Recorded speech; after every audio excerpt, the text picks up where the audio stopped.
Natus Medical Incorporated, Balance and Mobility is pleased to present Dr. Amy Muncy speaking on motion sensitivity and postural stability. Dr. Amy Muncy received her Bachelor of Science degree in Physical Therapy from the University of South Alabama and her Doctorate of Physical Therapy from the University of Tennessee at Chattanooga. She has specialized in vestibular rehabilitation for 20 years and has worked in rehab centers throughout the Southeast. Amy has received her Certificate of Competency in Advanced Vestibular and Pediatric Vestibular Rehab. She has developed and instructed continuing education courses in the area of vestibular rehab and serves as a guest lecturer in doctoral physical therapy programs.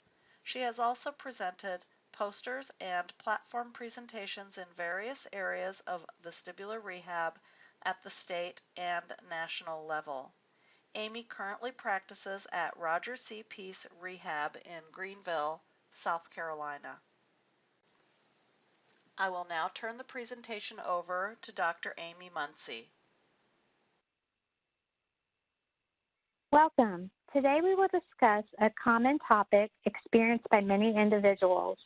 The topic is motion sensitivity, which is also known as motion sickness.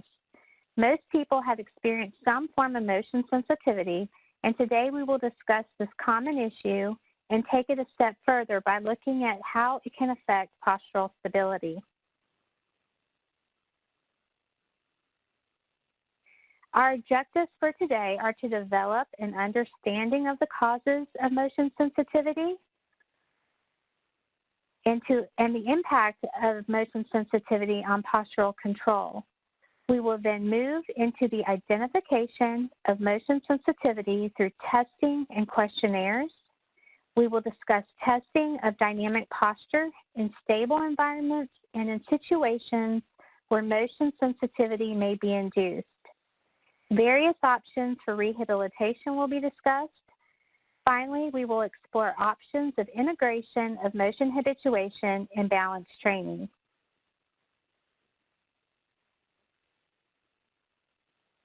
Let's discuss a few facts about motion sensitivity or motion sickness as it's sometimes referred to. I will use these two terms interchangeably. Documentation of motion sensitivity dates back to more than 2,000 years ago. Hippocrates once observed that sailing on the seas proves that motion disorders the body. In those days, sailing was one of the only causes of motion sensitivity. With numerous options of transportation available to us today, motion sickness is much more prevalent. This includes automobiles, buses, trains, planes, and watercraft. The other stimuli that we have today that was not a factor years ago is related to visual motion. This includes video games, 3D movies, and the popular virtual reality. We can also consider that most people multitask when traveling these days. Many people will read while a passenger in a moving vehicle, on a plane or train, and this can provoke motion sensitivity and decreased quality of travel.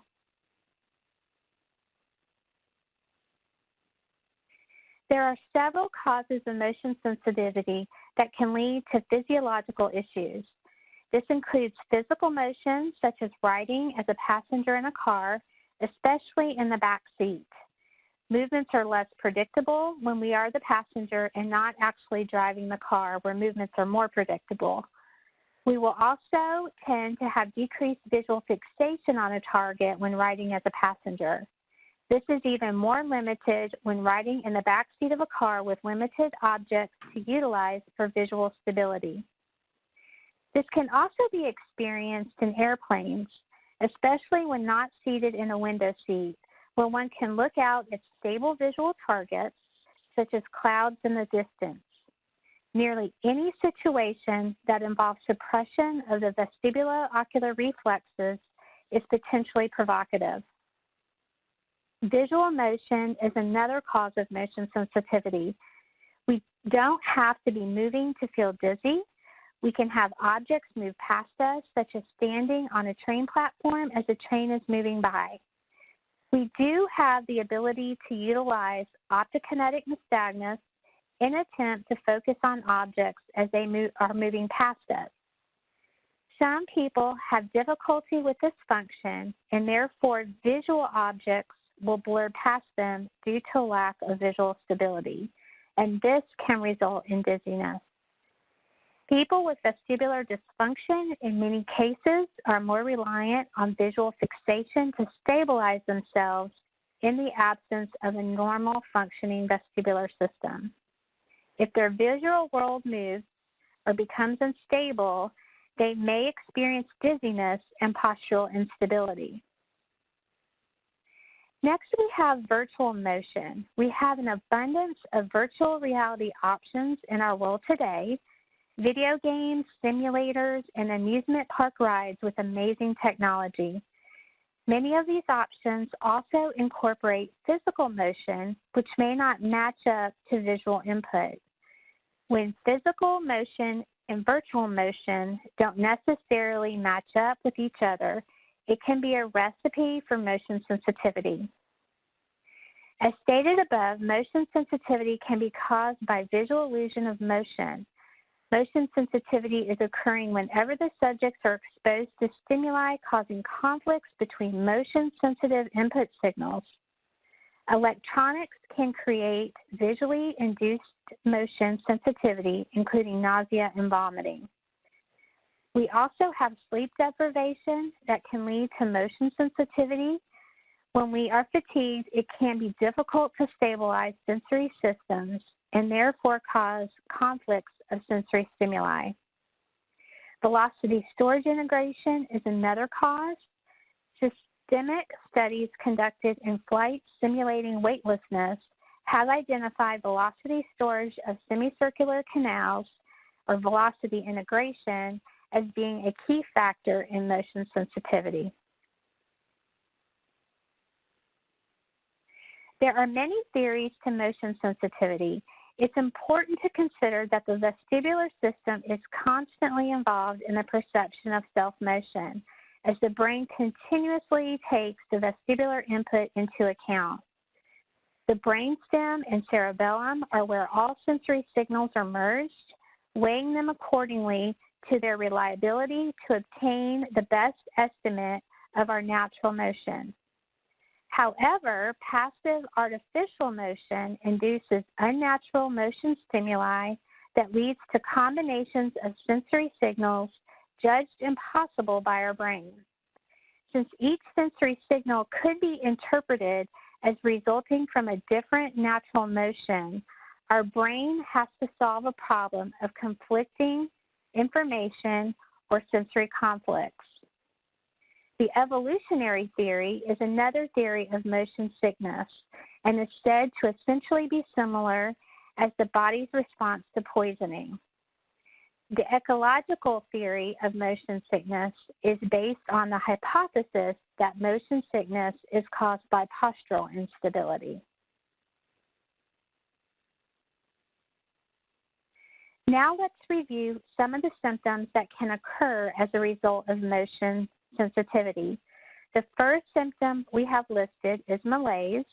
Malaise is the general sense of being unwell, often accompanied by fatigue, diffuse pain, or lack of interest in activities. Of course, we can experience dizziness or altered sense of balance.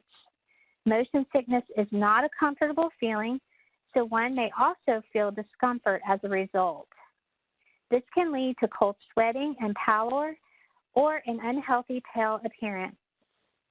Headache can also accompany motion sensitivity, and it has been noted that there is a correlation between migraine and susceptibility to motion sensitivity. Nausea and vomiting can often follow as symptoms worsen. Another phenomenon that can occur is what is called the soapite syndrome. This is classified as psychomotor slowing and drowsiness and sometimes mood changes. We will discuss this syndrome again in an upcoming slide. It has been found that 3 key factors play a role in the development of motion sensitivity. These include the sensitivity to stimulation, the rate of adaptation to stimulation, and the time constant of decay of elicited symptoms. These factors can allow predictions of performance in various conditions, as some individuals may recover faster than others.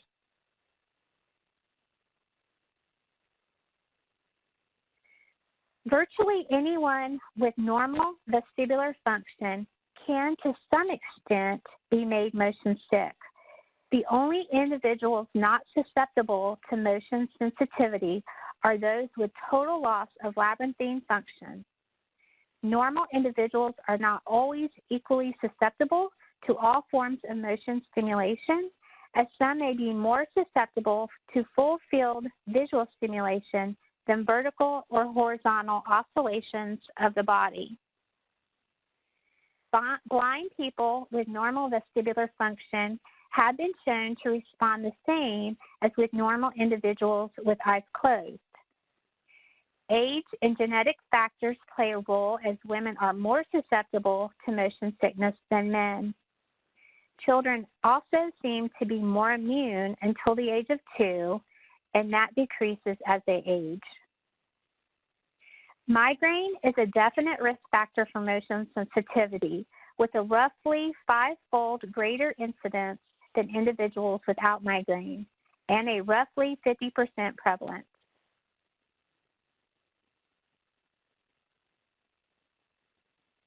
Due to the numerous symptoms that can occur with motion sensitivity, postural control can be affected as a result.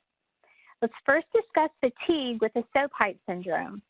It was mentioned in an earlier slide and is characterized by boredom, apathy, failure of initiative, increased irritability, and even changes in personality. It may be one of the only syndromes that persist when nausea is not elicited or has abated. As a result, our balance can suffer, leading to delayed reactions and impaired task performance. If you add in multitasking activities, as when standing, walking, or functioning while performing a cognitive task, then stability can be further affected. If an individual is prone to anxiety can occur as a secondary problem. This is where diagnosing patients can be difficult due to the multitude of uncontrolled conditions we experience on a daily basis. Even with the difficulty in testing patients in dual task situations, incorporating multitasking as treatment interventions are progressed is a great way to better prepare patients for discharge.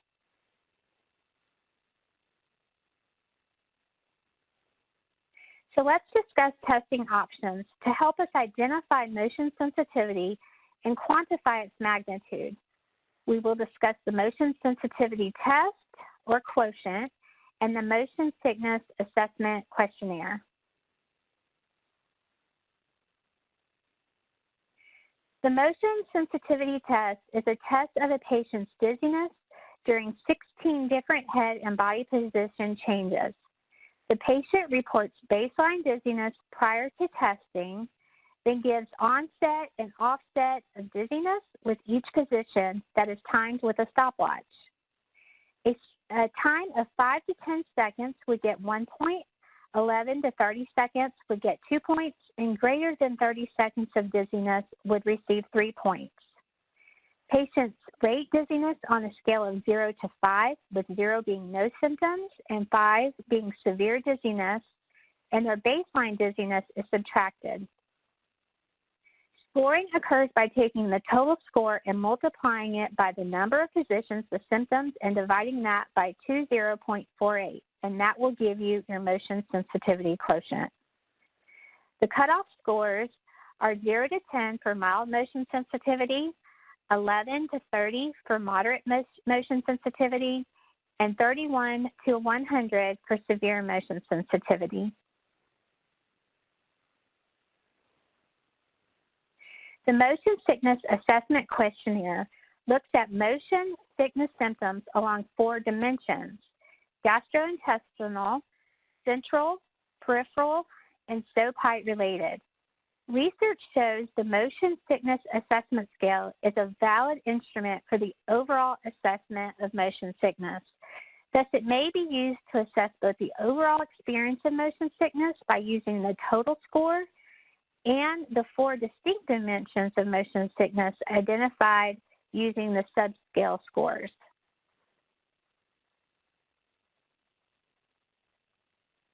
There are numerous options for balance assessment. Testing of dynamic balance in a situation where motion sensitivity may be an issue can be performed with a dynamic gait index test and the functional gait assessment. These tests involve head turning in the horizontal and vertical directions. They also require the subject to perform turning of the entire body 180 degrees by performing a pivot turn. In these situations, motion sensitivity may be induced as movement of the vestibular system and visual surrounds that is occurring. This can indicate an individual's functional stability with motion. Here's a list of the tasks performed with the dynamic gait index test. You can see that walking with horizontal and vertical head turns, along with a pivot turn of 180 degrees, are required to be performed along with other functional gait tasks.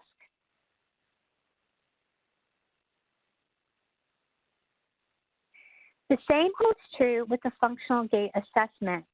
This is just a more advanced version of the dynamic gait index test for higher level individuals.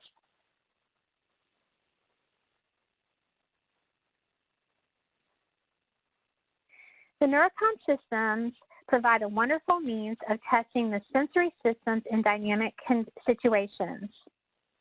The SMART Balance Master and the SMART Echo test take testing a step further by adding in surround movements during testing.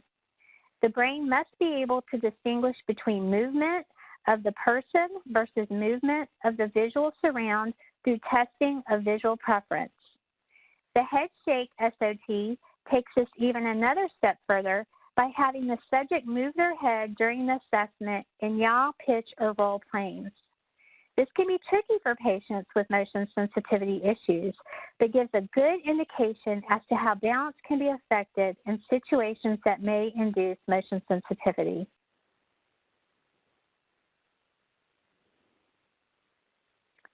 The only sure cure for motion sensitivity is to completely avoid provocative situations or to be without a functioning labyrinth.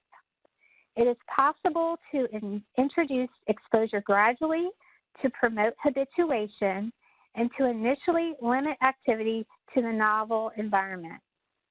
Progressively increasing the intensity of stimulation over multiple exposures is a very effective way to prevent motion sickness, as this promotes habituation. Functional balance training with exposure to movement can help promote habituation and stability in dynamic functional situations. Anti-motion sickness drugs potentially can enhance the rate of adaptation by allowing progressive exposure to higher levels of stimulation without symptoms being elicited. Drugs such as promethazine, which is an antihistamine that can treat allergies and motion sickness, and scopolamine, a medication used to treat motion sickness and post-op nausea and vomiting, provide protective benefits.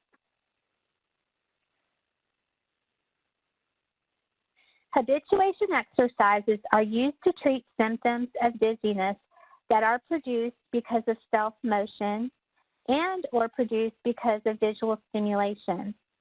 Habituation exercises are appropriate for patients who report increased dizziness in visually stimulating environments. The exercises performed are movements that provoke dizziness and are performed repetitively in order to better control symptoms.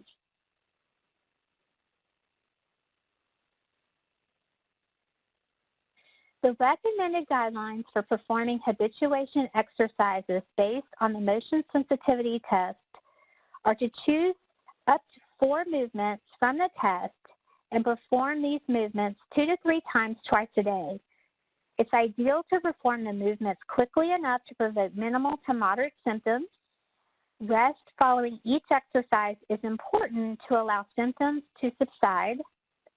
Symptoms should not last longer than 30 minutes in total duration after all the exercises are completed, and it may take up to 4 weeks to see results.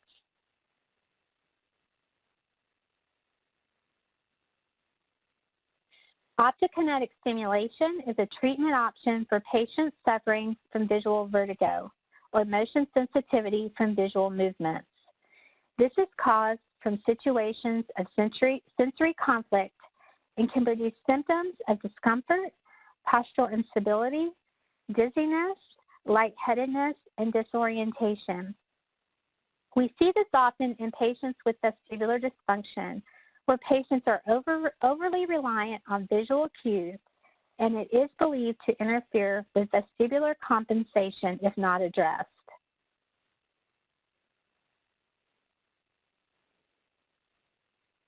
Pavlov concluded that optokinetic stimulation with vestibular rehabilitation therapy provides greater benefits in improving visual vertigo in patients with chronic vestibular deficits. Optokinetic stimulation utilizes incorrect or conflicting visual input to promote the use of proprioceptive and available vestibular cues.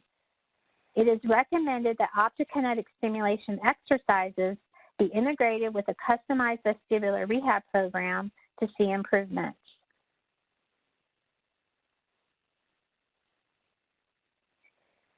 In the study by Pavlov, the results showed improvement in the functional gait assessment, dynamic posturography, and with anxiety and depression. It was noted that migraine had effects on visual vertigo improvement, showing greater improvement in migraine sufferers with this treatment.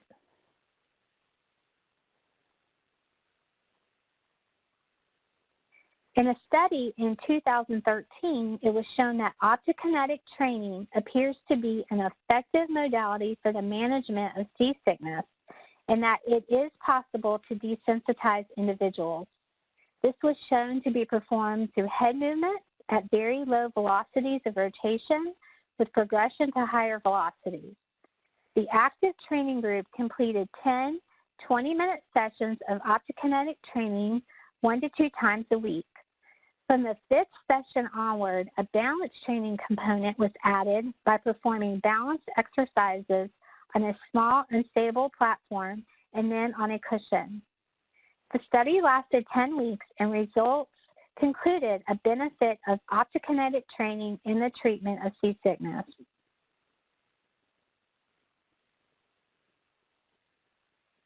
Let's now discuss motion and visual habituation and integration into balance training.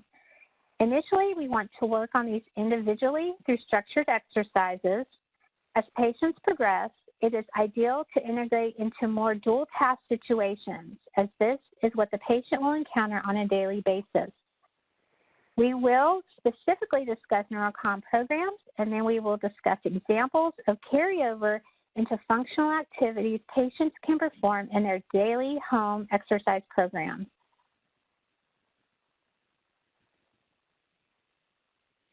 The Neurocom Custom Training Program has 28 preset activities.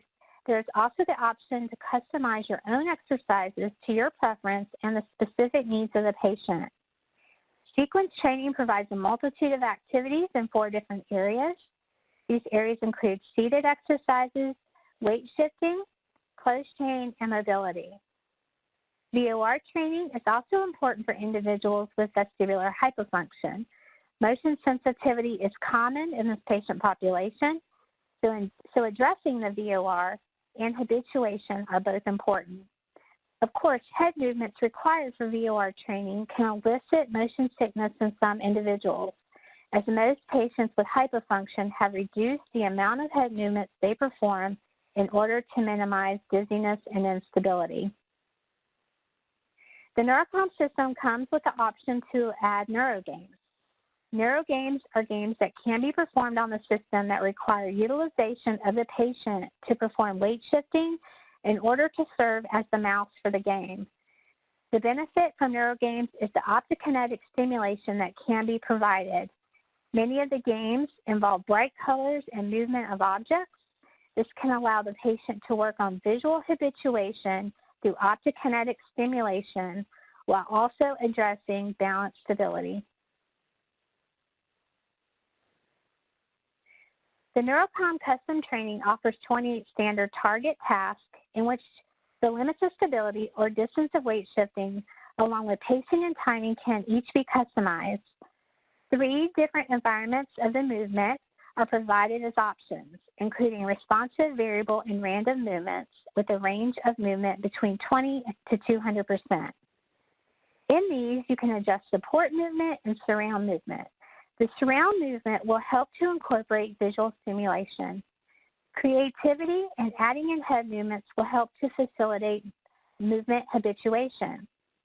A few things I personally like to try include the facilitation of random, unpredictable head movements by placing each letter of the alphabet on Post-it notes. I then place the Post-it notes randomly over the surround. As the patient is performing weight-shifting tasks, the therapist calls out random letters of the alphabet. The patient is then required to turn their head and search for the letter on the surround. They perform this while maintaining postural stability. Once the letter is identified, they can notify the therapist and then look ahead at the surround screen to regain balance and positioning in their set target on the display. Really, the sky is the limit in the creativity department. We need to take the patient's individual deficits and symptoms and then create activities to push them carefully as to develop tolerance over time. Manipulating the surround and support is an excellent way to promote dual tasking. You can also add in cognitive tasks as well. Again, creativity is key.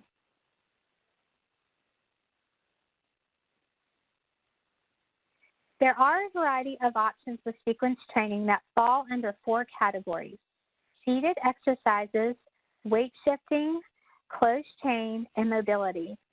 Transitional movements, pivot turns, gait, and numerous additional options are available.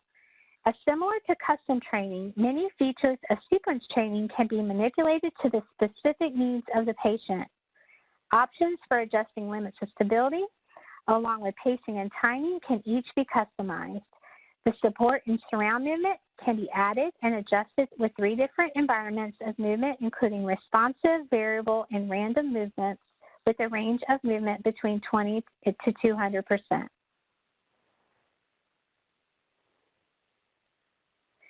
The NeuroCom VOR training program can provide adaptation of the VOR, but also habituation through progression of head-turning speeds and the addition of visually stimulating backgrounds and movements.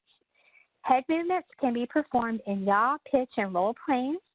The VOR training can also be progressed to incorporating balance training with the option to adjust support and surround surfaces in the dynamic models.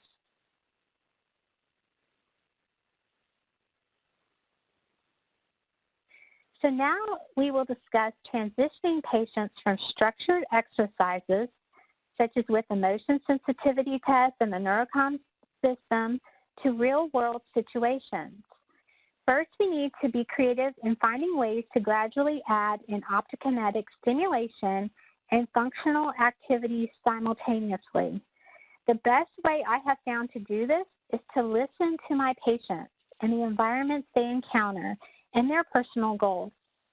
Activities such as sitting on the front porch watching cars pass by, walking down a sidewalk next to a busy road, or walking through a mall. Let's take sitting on the front porch as our first example. The patient can look ahead toward the road, and as cars pass by, they can perform brief periods of optokinetic nystagmus, attempting to fixate on vehicles as they pass. They can perform this for a few repetitions at a time, then sit back with eyes closed or focus on stable targets while they allow plenty of time for symptoms to resolve to baseline. They can progress to walking on sidewalks, down the road, and as cars pass by, they can visually fixate on a vehicle approaching them and then follow the vehicle with visual fixation and turning of the head over their shoulder as it passes by. This will require suppression of the VOR through VOR cancellation while turning the head in an outdoor, visually stimulating environment. Outdoor environments are wonderful places to walk and obtain visual stimulation. Walking outside allows for transitioning on various surfaces, a multitude of colors, and head movements. I encourage my patients that if they walk with a friend or a loved one, to occasionally look over at them as they are walking and talking. On days where the weather conditions are not ideal for walking outdoors, walking in a mall is a great option. The various colors, shapes of objects, and people walking around them allow for plenty of optokinetic stimulation. The addition of head turns can provide further challenges as the patient progresses. The mall tends to have more stable surfaces than outdoors, but the optokinetic stimulation that the mall provides makes it a wonderful option. Other activities that can provide optokinetic stimulation are watching movies, sewing, reading, puzzles, scrolling through a cell phone, attending dinner parties, attending church, and many more. Other hobbies that incorporate optokinetic stimulation with balance include gardening, playing with children and grandchildren, and visiting the Parker Zoo. If exercises are creative and relate to the patient's interest, they are more likely to be performed and long-term habituation is more likely to be achieved. Let's talk now about medications for motion sensitivity. From a systems perspective, medication might reduce vestibular input or reduce the consequences of motion stimulation. In other words, they might suppress input or suppress central reactions to that input. Most medications for motion sensitivity need to be taken at least 30 minutes prior to exposure to the activity that can cause the problem. We first have antihistamines, including meclizine or Anavert. We also have Dramamine, which is similar to meclizine, and cyclizine, which is also similar to meclizine. Promethazine is one of the most effective drugs available for motion sickness. One dose lasts up to 8 hours, but like all the other drugs, it can cause drowsiness. We also have diazepam or Valium and related benzodiazepine medications such as lorazepam. Scopolamine patches are another option. These patches are sometimes very helpful. They are a time-release form and also available in a pill form. Finally, we have migraine medications that also may be helpful.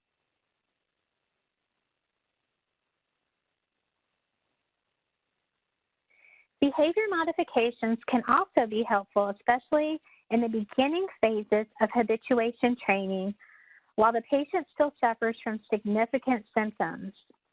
Modifications can also be helpful when traveling on just rare occasions where habituation may be difficult to obtain.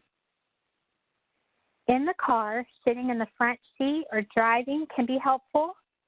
One can often avoid motion sickness by anticipating the motion when driving. Drivers have much less motion sickness than passengers because they are controlling the motion. They have better visual fixation, and they know when they are turning, starting, and stopping. Drivers on familiar routes are less prone to getting motion sick than drivers in new territory. When aboard a ship, it's better to stay toward the middle and look toward the horizon. When on an airplane, requesting a window seat may be helpful. The front of the plane may be more preferable as it is usually less noisy. Try to avoid reading or multitasking during travel if possible. Other modifications that may be helpful are eating bland foods such as crackers and bread or bananas, rice, applesauce, and toast.